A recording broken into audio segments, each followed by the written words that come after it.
Assalamu alaikum, dear students.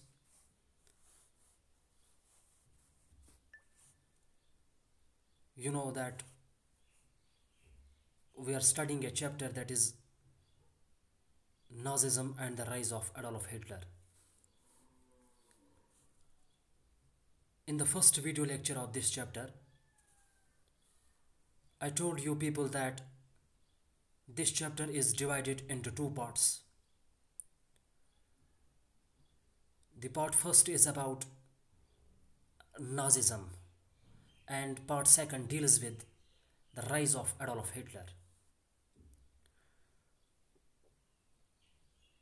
Dear students, in the part first of this chapter, we discussed some of the important topics like the birth of Weimar Republic, and then we discussed the effects of war, where I told you people the impact of the First World War on the European continent, and then we discussed an important topic, that is the years of depression.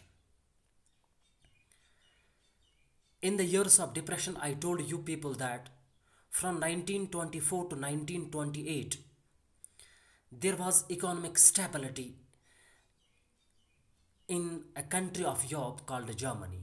But after 1928, that means from 1929, the economic crisis were in peak in that country called Germany.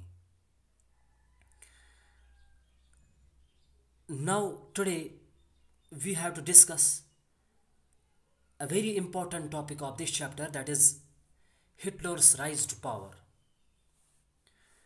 Dear students, you know this Adolf Hitler, he was born in 1889 in Austria.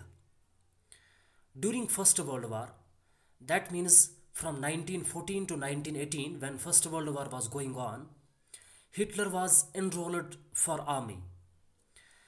He acted as a messenger and becomes corporal. Let me recapitulate. Adolf Hitler, he was born in Austria in 1889, right? And during the First World War, he was enrolled in army, he was recruited in army. He acted as a messenger and becomes a corporal, right? Now in 1919, that means after the end of the First World War, Hitler joined a small group, and that small group was named as German Workers' Party. Then what Hitler did? He took an organization and renamed it as National Socialist German Workers' Party, which later came to be known as Nazi Party. Dear students, when we talk about the Hitler planned to seize control, right? He marched to Berlin and captured power in 1923, but in 1923 he failed. Hitler wanted to gain power, and in context of this, he marched to Berlin and captured power in 1923, but he failed, right? After 1929, banks collapsed and business shut down. Employees lost their jobs and middle classes got threatened, right? So in 1929, Nazi party got not more than 2.6% votes in German parliament. जब हम बात करते हैं 1929 की, तो जो Nazi party है, it was not able to got more than 2.6% votes in German parliament. But when we talk of 1932, by 1932 it becomes largest party with 37% votes, right? Dear students, in 1933, President Hindenburg offered the chancellorship to Hitler. जब हम 1933 की बात करते हैं, तो जो president Hindenburg था, he offered his chancellorship to Hitler.